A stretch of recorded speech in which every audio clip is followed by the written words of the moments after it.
Latest technology courses, best infrastructure మరియు అద్భుతమైన placements. Engineering లో మీ best choice Avian Institute of Engineering and Technology, Ibrahimpatnam.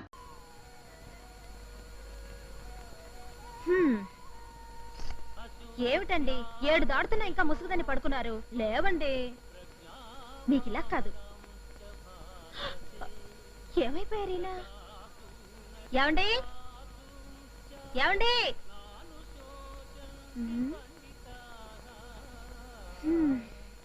ఏమండి ఏమండి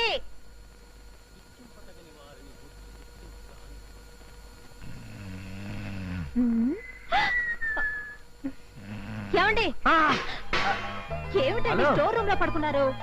బెడ్రూమ్ లో పడుకుంటే పొద్దున్నే లేచి జాగింగ్ వెళ్ళమంటావని. Good morning. ఇంకొంతసేపు పడుకుంటే బాగుంటుంది. ఇలాంటి బద్ధకాలు ఉండవని మిమ్మల్ని రోజు జాగింగ్ చేయమంటున్నాను. లేవండి. నెక్స్ట్ మంత్ నుంచి చేస్తాలే. అయ్యో, ఇప్పటికే ఆఫీస్ టైం అవుతుంది. లేచి స్నానం చేయండి. రోజుకో ఖర్చు పడేస్తున్నారు. అట్లీస్ట్ ఇదైనా జాగ్రత్తగా పట్టుకోండి. అలాగే అలాగే. పగటిపూట స్ప్రే అంటే పగలేమిటి రాత్రి ఏమిటి? సువాసన అంటే సువాసనే. అలాగా. అయ్యా, వదలండి. మళ్ళీ మీరు స్నానం చేయాలి. మీకు ఆఫీస్ లేట్ అయిపోతుంది. అమ్మగారు, ఏం జరిగింది అమ్మగారు? ఎక్కడ్రా, ఇంకా ఏమీ జరగందే. ఏం జరగకపోతే అమ్మగారు ఎందుకంటే అలా అరుస్తారు? చెప్పక తప్పదంటావా? మా అమ్మగారికి ఏ కష్టం కలగకుండా చూసుకోమని వాళ్ళ నాన్నగారు నాకు మరీ మరీ చెప్పారండి. మీ అమ్మగారిని నేను ఊరుకోండి. లేకపోతే ఏంటి? ఆ సన్నాసిగాడు సన్నాసి ప్రశ్న నన్ను అడుగుతుంటే నేను సన్నాసిలాగా వాడికి సమాధానం చెప్పాలా? ఎక్కడండి, మీరు మొదలు పెట్టింది మొత్తం పూర్తిగా చెప్పందే. ఎట్లా చెప్తా? కొట్టానంటే గులాబ్ జామ్ అయిపోద్ది. వెళ్ళింటి పని చేసుకోప్పా.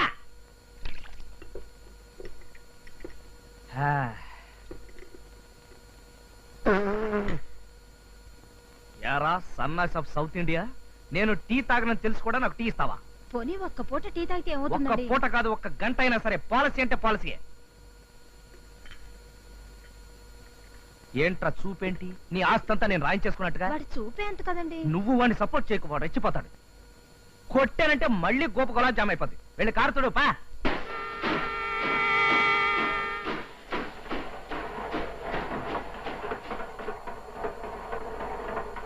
ఏమిటి బాబు గారు, రైలు వెళుతున్న శబ్దం వినిపిస్తోంది? దగ్గరలో స్టేషన్ ఏదైనా ఉందా? స్టేషన్ బొంద. ఇది లక్ష్మణరావు గారి ఇల్లు. ఆయన మొన్నటి వరకు రైల్వేలో టికెట్ ఎగ్జామినర్ గా ఉద్యోగం వెలగబెట్టి ఏదో వెధోపం చేసి సస్పెండ్ అయ్యాడు. అంతేకాదు, రైలు శబ్దాలు వింటే తప్ప ఆ ముద్ద కూడా నోటికి దిగదు. రికార్డ్ చేసి మరీ వింటుంటాడు వాడు పేండాకుడు. ఏమిటన్నయ్యా, ఎవరైనా చూస్తే పిచ్చి పట్టింది అనుకుంటారు. అనుకోని అమ్మా, నాకు ఇలా ఊగితే కానీ తిన్నట్టు ఉండదు. ఉద్యోగం చేసినప్పుడు లంచాలు మెక్కి వెండి కంచాలు కొన్నారు గాని దాంట్లో ఎప్పుడైనా తిన్నారా? చెప్పా కదా, నా కంచంలో తింటే తిన్నట్టు ఉండదని. కొంచెం సాంబార్ రై. పోయి పోయి. అబ్బా, అదే. ఏమిటండి ఇది? తాగుబోతులాగా. కుదురుగా నిల్చోలేదు. ఏమిటండి మీరు ఊగుతూ ఊగుతూ ఎక్కడ పంపిస్తున్నారో మీకే తెలియడం లేదు. ఏం చేయమంటావు? సడన్ బ్రేక్ పడింది, ఆగిపోయింది. లక్ష్మణారు, లక్ష్మణారు రండి రాజా గారు. అరే ఏమిటిదంతా? ఏం లేదండి, ఊగితే ఫట్టకమని చేజారి పడిపోయింది అనమాట. నువ్వు లోపలికి వెళ్ళి కాఫీ తీసురా. నువ్వు శుభ్రంగా క్లీన్ చేయి. అరే మీకు ఇంకా ఈ ఊపిరి జబ్బు పోలేదా? అరే నాకు కూడా వచ్చేసింది ఏమిటి? బహుశా సావాస దోషం అయి ఉంటుంది. అన్నట్టు మిమ్మల్ని ఉద్యోగం నుంచి సస్పెండ్ చేశారన్నారు, ఎందువల్ల? మరేం లేదండి, మా రైల్వే వాళ్ళు ఈ మధ్య ఏమని ప్రకటనలు ఇస్తున్నారో తెలుసా? రైల్వే ఆస్తులు మీ సొంత ఆస్తులుగా భావించండి అని. అవును, అందుకే నేను సొంత ఆస్తులుగా అక్షరాలా భావించారు. సొంత ఆస్తి అయినప్పుడు అమ్ముకునే హక్కు కూడా ఉంటుంది కదండి. ఉంటుంది కదా. ఈ మధ్య డబ్బు బాగా టైట్ అయ్యి 2 ఫ్యాన్లు పిక్కుని అమ్ముకున్నాను. అదేదో పెద్ద నేరమైనట్టు నా ఉద్యోగం పట్టక్కమనిపించాను. పటక్కమనిపిస్తారు ఏమిటండి? రైల్వే ఆస్తుల్ని సొంత ఆస్తులుగా భావించి వాటిని రక్షించమని రాశారే గాని ఇలా అమ్ముకోమని చెప్పలేదుగా. ఈయన సంగతి మీకు తెలియదులేండి. ఏ మాత్రం వీలున్నా హౌరా మేల ఆఫ్ రేట్ కమ్మేస్తారు. చాలా ఊరుకో, నేను అమిత మాత్రం అవతల కొనేవాడు ఉండద్దు. అంటే కొనేవాడు ఉంటే అమ్మేద్దామనేనా? అమ్మో, నా కారు గ్యారేజ్కి వెళ్ళిపోవాలి. ఏమిటి రాస్తున్నారు? డైరీ. ఓహో, అదేమిటో ఎటు తిరిగిపోయావు? అది మీ పర్సనల్ డైరీ కదా, నేనెందుకు చూడ్డం? నీకు నాకు మధ్యన పర్సనల్ పరాయిలు వేరే ఉన్నాయా? అసలు నీ గురించి రాస్తున్నాను. ఏం రాశాను చదవనా? నా హృదయరాణి కీర్తి ఈ ఉదయం తీర్చింది నా ఆర్తి. మీ ఆర్తి నేనేం తీర్చానండి? అదేనో పొద్దున బాత్రూమ్ లో స్మాల్ టిఫిన్. చిచి, అవన్నీ ఇందులో రాసుకుంటారా? అయినా ఎవరికి చూపించరు కదా. ఇంకే రాశాను, చదువుతాను చూడు. కీర్తంటే అదొక సుందర మూర్తి, ప్రతి రాత్రి నాకెంతో ఇస్తుంది రసస్ఫూర్తి. సర్లేండి, ఈ రాత్రి మీరు గేయాలతో గడపండి, నేను వెళ్ళి పడుకుంటాను. పడుకుంటావా? ఇది కాదు. అమ్మా మీకు ఉత్తరం.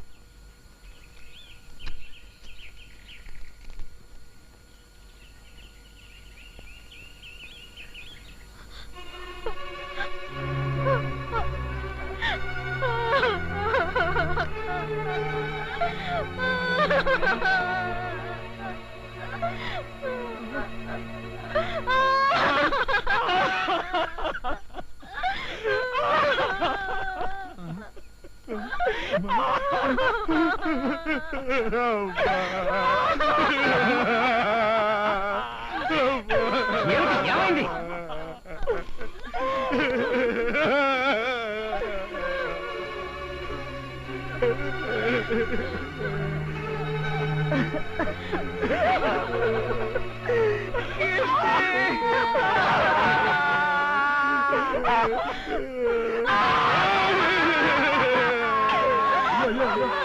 ఏంటయ్యా రాజా, టోటల్గా ఏడుస్తున్నారు ఎందుకయ్యా?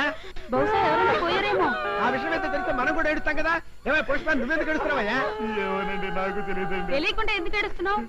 అమ్మగారు దసరా మామూలు కింద నాకు 10 రూపాయలు ఇస్తుంటారండి. అట్లాంటి అమ్మగారు ఏడుస్తుంటే చూస్తూ ఊరుకోవడం బాగుండదు. నేను ఏడుస్తున్నానమ్మా. ఎందుకు ఏడుస్తున్నావురా? ఎప్పుడు ఏడవని అమ్మగారు ఇలా ఏడుస్తూ ఉంటే సపోర్ట్ ఇవ్వకపోతే బాగుండదని నేను ఏడుస్తున్నానండి. రాజా, నువ్వెందుకు ఏడుస్తున్నావో చెప్తే సాయంత్రం వరకు మేము ఇద్దరం ఖాళీ కూర్చుని ఏడుస్తాం కదా.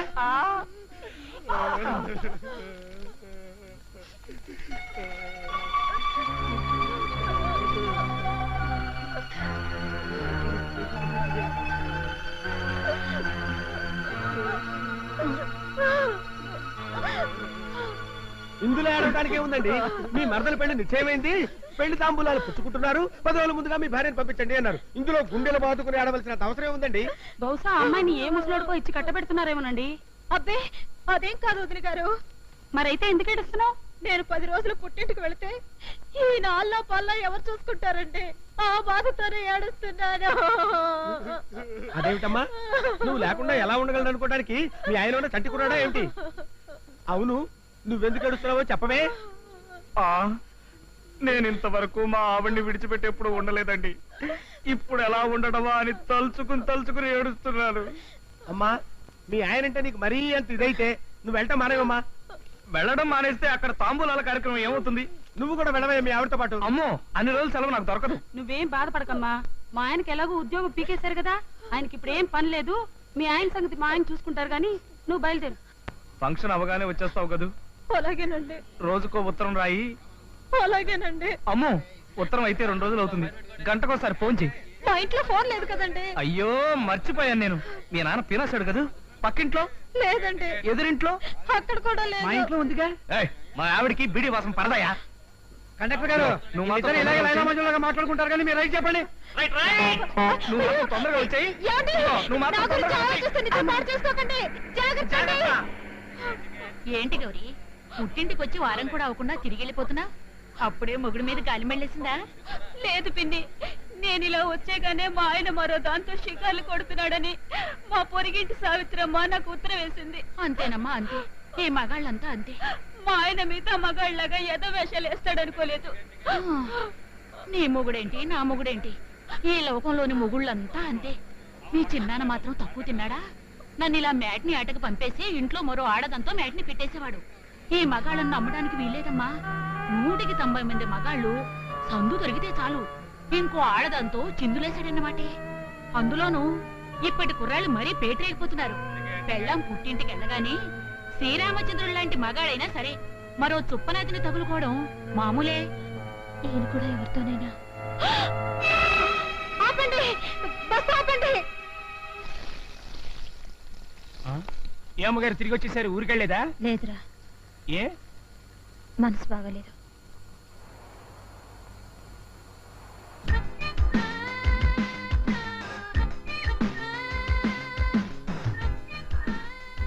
కీర్తి, ఏమండి?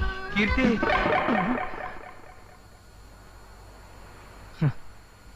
అంత భ్రమ.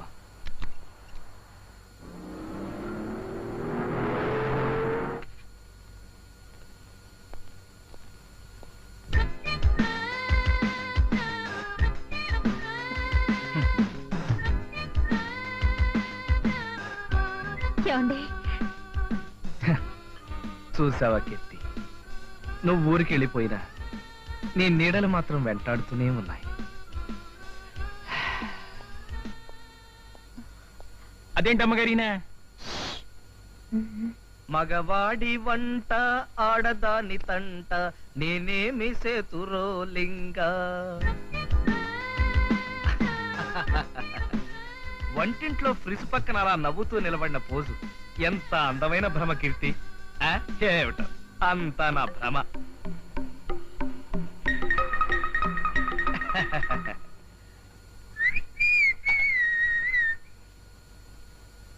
ఒరేయ్ సన్నాసి, ఏంటయ్యారు? అక్కడ ఎవరైనా కనిపిస్తున్నారా?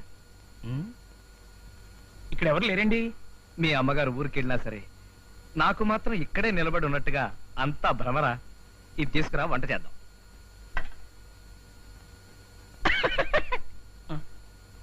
నేను వంట చేయడం చూస్తే నీకు ఎగతాళిగా ఉందా?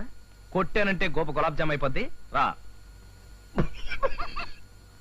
ఏంట్రా పిచ్చా? కొట్టా పద.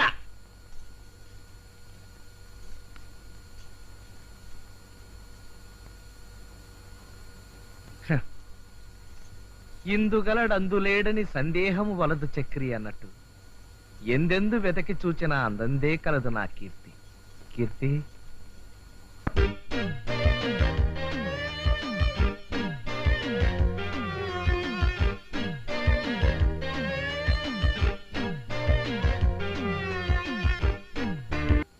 కీర్తి. ఏమండి ఆ ఏమిటండి ఇది? కీర్తి, ఇంకా నువ్వు నా ఊహల్లోంచి వెళ్ళలేదా? చూడు, ఊహలు మరీ ఇంత లెంగ్తీగా ఉంటే బోరు కొట్టేస్తుంది. ఇంకా నువ్వు వెళ్ళిపో. నేనెక్కడికి వెళ్తానండి? నేను మా ఊరికి వెళ్లకుండా నిజంగానే వచ్చేసాను. చా.